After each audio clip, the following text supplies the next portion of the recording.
Hey guys, and welcome to my channel.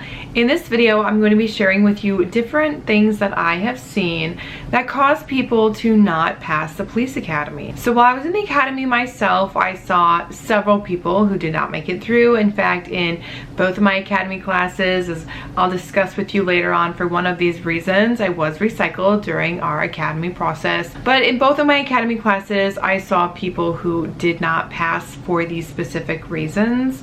If you're going to be beginning a police academy soon, I know that it can be stressful trying to prepare for that. And I'm trying to create a few videos for you guys to be a little bit more prepared for when you are in the police academy. But in this video, I'm going to share with you the reasons why people will not finish the police academy, fail the police academy, or be terminated from their employment while they're in the police academy. So again, like I said, I had seen this happen several times while I was actually in the academy. And I've also seen this over the years and consulted with my friends who have been assigned to and been instructors exclusively for our police academy. My agency does run its own police academy. So we have our own rules, and those also work in conjunction with the different state rules for what is required in a police academy and what is required for you to pass.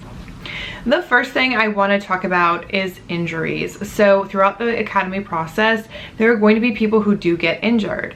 And I see these in basically two different categories. The first is when people are injured and they have no control over the situation. There was actually some kind of an accident that resulted in them being injured, or just something that was out of their control.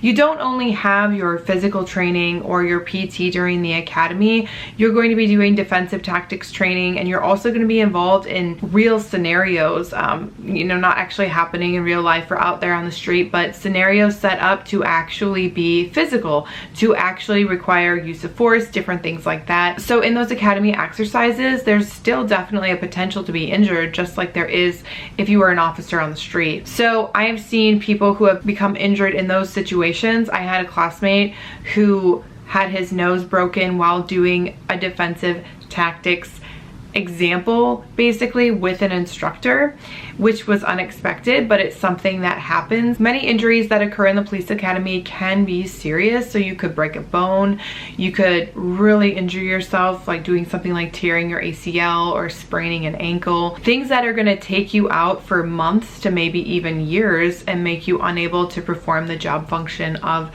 the academy. People are also injured in the police academy because they enter into it not physically ready to do what is expected of them. So they go in not in the right shape to be ready for the physical training that they're going to meet in the academy, and from there they end up injuring themselves. And that is just another way that people are injured in the police academy. So you have your outright accidental injuries, and then you also have people who are injured just trying to do what they're supposed to be ready for and doing in the academy, but they are not quite there yet. People also fail the police academy because they do not meet the physical training or the PT test standards at the end of the academy. So in my agency's academy, we have a timed run and we also have a timed obstacle course. And if you fail either of those, which we test for 4 times during the academy, if you fail either of those on that 4th time, you will fail the academy. So you have to be prepared and you have to be ready in that moment. I remember, especially with the obstacle course, it was so upper body focused that it was much harder for the female candidates, in my opinion, because I was there and I was doing it, and we had much closer times to failing than the males did. So we had to look through and develop. We actually had a really great instructor at the time who really helped us find ways that we could shave time basically off of that obstacle course. So if we did have a mishap, that we weren't completely terminated, or thrown out from there. One of the things that you had to do was start in a patrol car, seated in a patrol car with your seatbelt on, with the engine running. You had to turn off the engine, drop the key to the floorboard, take your belt off, get out of the car, and shut the door. I remember somebody failed because they didn't shut the door. they left it open. So there's different little things like that that can take up more time, and it was just a matter of making that time up properly so you made sure you didn't fail that last test in the academy. There were people who did fail that last PT test, and actually there were people who passed previous PT tests and did not pass that last PT test. So it does happen in the academy.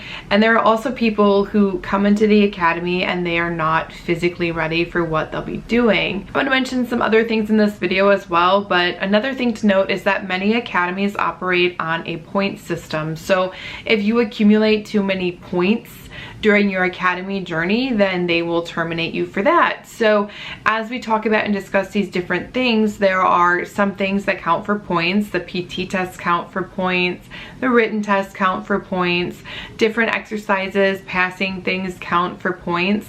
And just by having to complete more things, even if it's something that won't outright fail you, you could be terminated from the academy just from accumulating too many points. I think when people think about that point system, they think, oh, it's something behavioral, or it always has to do with you know, you having violations of things you know that you can't do, like come in late or something like that. But that is not the case. People can be terminated for points simply for the different tests and markers through the academy and not passing enough of them on their first try, basically.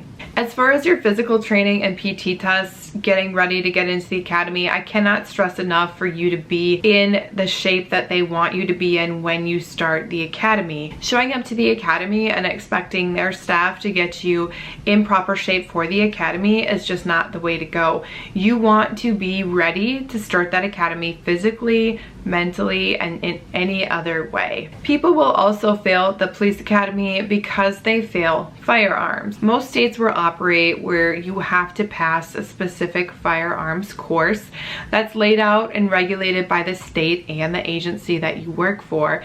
And if you don't pass that course, you will fail the academy.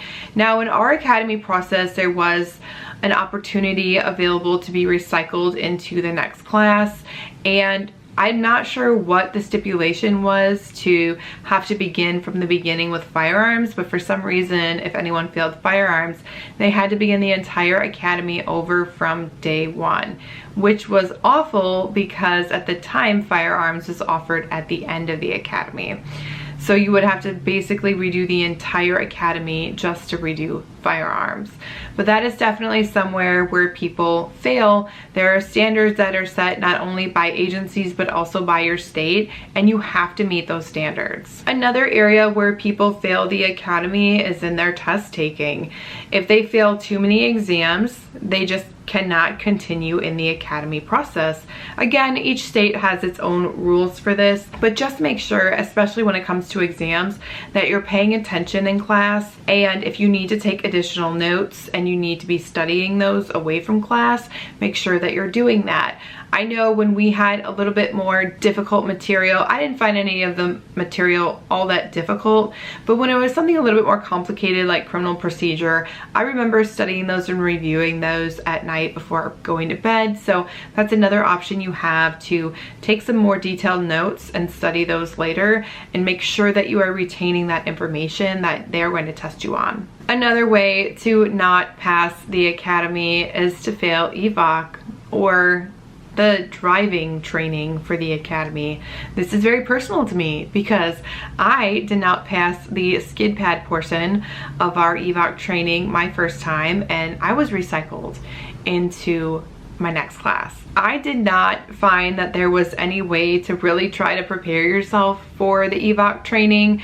We drove in a manner during that training that I have never driven a patrol car in the 16 years I've been a police officer. Not once have I driven a car the way that we did during EVOC training, but for some reason it's required by the state. So it's interesting that we don't drive like that as police officers, but failing evac or failing a portion of evac could be a reason for you to not pass the police academy.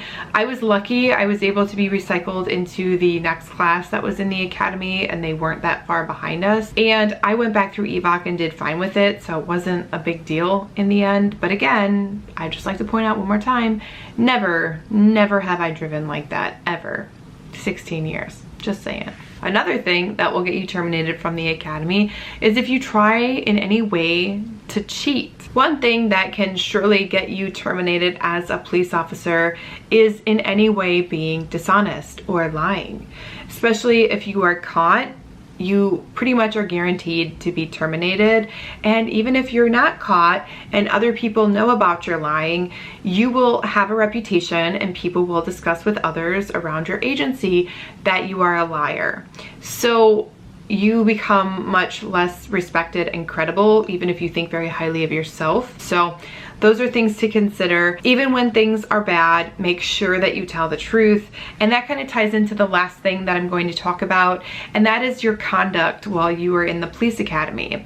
The police academy is not a time for you to be out drinking, doing anything risky. It's not a time for you to be fighting with or harming your husband or wife or significant other. It is not a time for any of that. And if you are arrested, or if you're arrested on suspicion of something like drunk driving or domestic violence or anything involving you being a suspect in police investigations, will most likely get you terminated from your academy. So many academies, especially if you're hired by that agency, bring you in as an employee that is not permanent yet or is on probation. So you really have much less rights as an employee to avoid termination in those cases. So I would highly encourage you to keep a very low profile while you're in the academy. Do not go out. Do not go out drinking. Do not do any of those things that I mentioned before. Just be very focused on the academy and don't let any of these other things distract you from what you're doing or get you in trouble.